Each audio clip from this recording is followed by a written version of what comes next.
السلام علیکم ورحمۃ اللہ تعالی وبرکاتہ۔ نحمدک یا اللہ وصلی علی رسول اللہ صلی اللہ علیہ وسلم۔ سبحانک لا علم لنا الا ما علمتنا انک انت العلیم الحکیم۔ اللہم صلی علی سیدنا محمد وعلی آل سیدنا محمد وبارک وسلم۔ سبحان ربک رب العزت عما یصفون وسلام علی المرسلین والحمد للہ رب العالمین۔ جیسا کہ پچھلی باتوں میں علم نفسیات کے بارے میں اور ایک معلم کو کس طرح ہونا چاہیے اور معلم کے اندر کتنا تواضع اور انکساری ہونا چاہیے اس کے بارے میں بتائی گئی تھی۔ پھر دوسرے چیپٹر میں غیبت سے بچنے کا آسان طریقہ بتایا گیا تھا۔ اسی طریقے سے کامیاب استاد بننے کے لیے بھی کچھ اصول ہے یعنی کچھ رولز ہے۔ ایک معلم اسی وقت کامیاب ترین استاد بن سکتا ہے جبکہ وہ چاق و چوبند ہو، خوش مزاج ہوں۔ اس کے لیے مندرجہ ذیل باتوں کا خیال رکھنا ہے۔ نمبر 1، نفسیاتی مطالعہ کرنا، یعنی علم نفسیات کو بروئے کار لائے اور اپنے طلبہ اور اپنے ارد گرد رہنے والوں اور اطراف کے ماحول کا گہرا تعلق رکھے اور اپنی نفسیاتی کمزوریوں کو دور کرنے کی کوشش میں رہیں۔ ہر طالب علم کی نفسیات کو سمجھ کر اس سے برتاؤ کرے، یعنی ہم جہاں پہ رہتے ہیں وہاں کا کیا ماحول ہے، وہاں کے لوگوں کا کیا ماحول ہے، بچوں کے پیرنٹس کا کیا مزاج ہے، بچوں کا کیا مزاج ہے، جو بچے ہمارے پاس پڑھنے آتے ہیں ان کے بارے میں ہمیں علم رہنا ضروری ہے۔ نمبر 2، سستی اور کاہلی۔ بے خاک کے چھانے ہوئے زر کس کو ملا ہے، بے خاک کے چھانے ہوئے زر کس کو ملا ہے، بے کاوش جاں علم و ہنر کس کو ملا ہے۔ سستی اور کاہلی ایک طرح کی نفسیاتی بیماری ہے جو کام میں حرج ہوتا ہے، جو باصلاحیت انسان کو بیکار کر کے رکھ دیتی ہے۔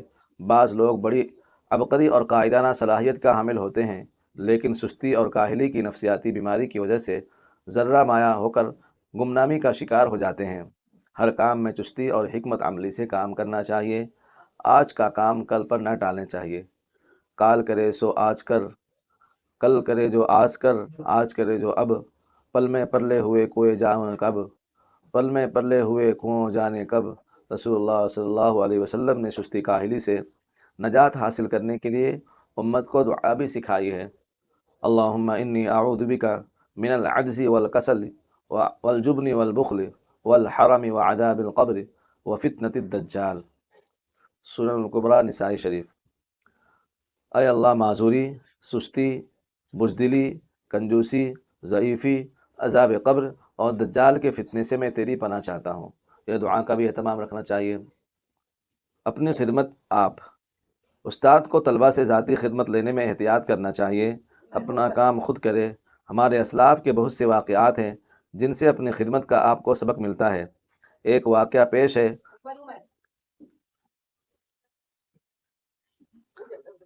علامہ ابو الاسود رحمۃ اللہ علیہ علم نحو کے سب سے پہلے مرتب اپنا کام خود کرنے کے اتنے عادی تھے کہ آخر عمر میں فالج زدہ ہونے کی باوجود مفلوج پاؤں کو گھسیٹتے ہوئے بازار سے اپنی ضروریات کو خرید لاتے، حالانکہ اس کے زمانے میں ان کے سینکڑوں شاگرد تھے۔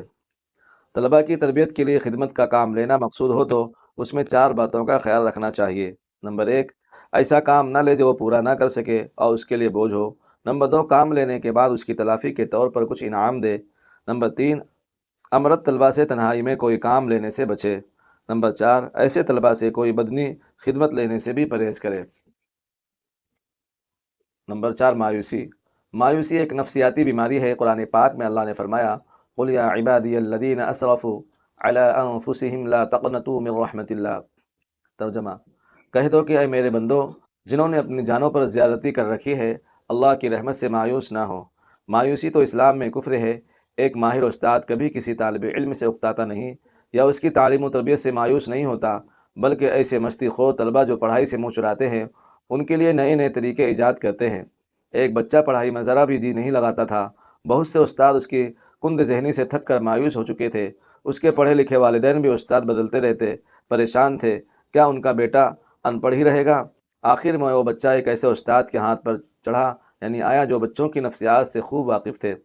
اس نے 2-3 روز تک اس بچے سے دوستانہ انداز میں خوب باتیں کی۔ گفتگو کے دوران معلوم ہوا کہ بچہ کو کبوتر بازی کا بڑا شوق ہے۔ استاد نے 30 کبوتر خریدے اور ان کے لیے الگ الگ ڈربے بنوائے۔ پھر بچے سے کہا کہ ہم ان کبوتروں کا نام رکھ دیتے ہیں۔ 1 سے 30 تک گنتیوں سے ان کے نام رکھ دیے۔ چند دنوں بعد بچے کو 30 تک گنتی یاد ہو گئی۔ پھر چند ہفتوں کے بعد استاد نے اس بچے سے کہا کہ چلو اب ہم کبوتروں کے نام بدل دیں۔ چنانچہ تمام کبوتروں کا نام حروف تہجی پر رکھ دیا۔ بچے کو چند روز میں حروف تہجی بھی یاد ہو گئے۔ ایک ماہر استاد کی کسی طالب علم سے پریشان نہیں ہوتے، نہ ہی کسی سے بددل ہوتے ہیں، بلکہ طلباء کی کمزوریوں سے ہونے والے کبیدہ خاطری سے اپنے سینوں کو پاک رکھتے ہیں اور زبان حال سے یوں کہتے ہیں: آئیں ماست سینہ چوں آئینہ داشتن، کفر اشت در طریقۂ ماں کینہ داشتن۔ یعنی ہمارا قانون یہ ہے کہ آئینے کی طرح سینہ رکھا جائے، ہمارا طریقہ یہ ہے کہ کینہ رکھنا کفر ہے۔ نمبر 5، نظام الاوقات یعنی ٹائم ٹیبل۔ اپنے پورے 24 گھنٹے کا نظام الاوقات بنائے اور اسی کے مطابق روز مرہ کے امور کو وقت کی پابندی کے ساتھ انجام دے۔ یہ نظام الاوقات ایسی جگہ آویزہ کرے جہاں پر بار بار نظر پڑتی ہو تاکہ یاد دہانی ہوتی رہے۔ اس نظام الاوقات کو اس ترتیب پر مرتب کرے کہ ایک ایک منٹ کا استعمال ہو۔ نظام الاوقات سے انسان بہت سے کام کی ذمہ داری اوڑھ سکتا ہے۔ نمبر 6، منصوبہ درس یعنی پلاننگ آف لیسن۔